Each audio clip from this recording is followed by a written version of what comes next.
在这个世界上，很多东西其实是可以被替代的。手机坏了，可以买个新的；杯子碎了，可以换一个同款。只要有钱，我们总能找到差不多的东西。但是有些东西一旦失去了，就再也找不回一模一样的了。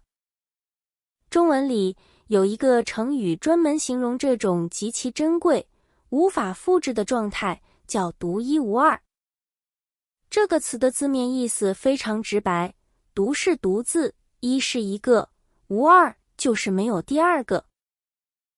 它形容的是一种绝对的唯一性。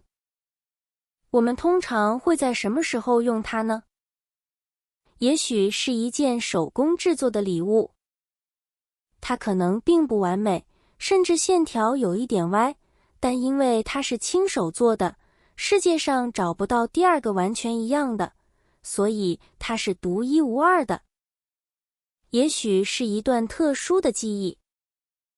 哪怕别人也去过同一个地方旅行，但那一刻的风、你的心情以及陪在你身边的人，这些因素组合在一起，就是属于你的无法复制的体验。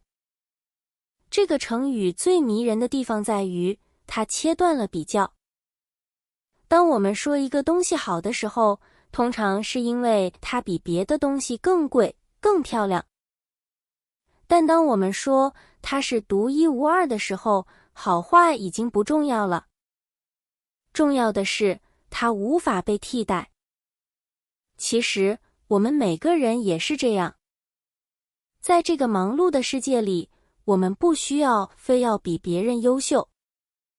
因为你的性格、你走过的路、你看世界的方式本身就是独一无二的。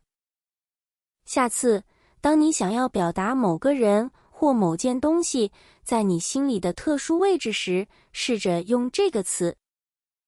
它比特别更重，因为它意味着仅此一份，十分珍贵。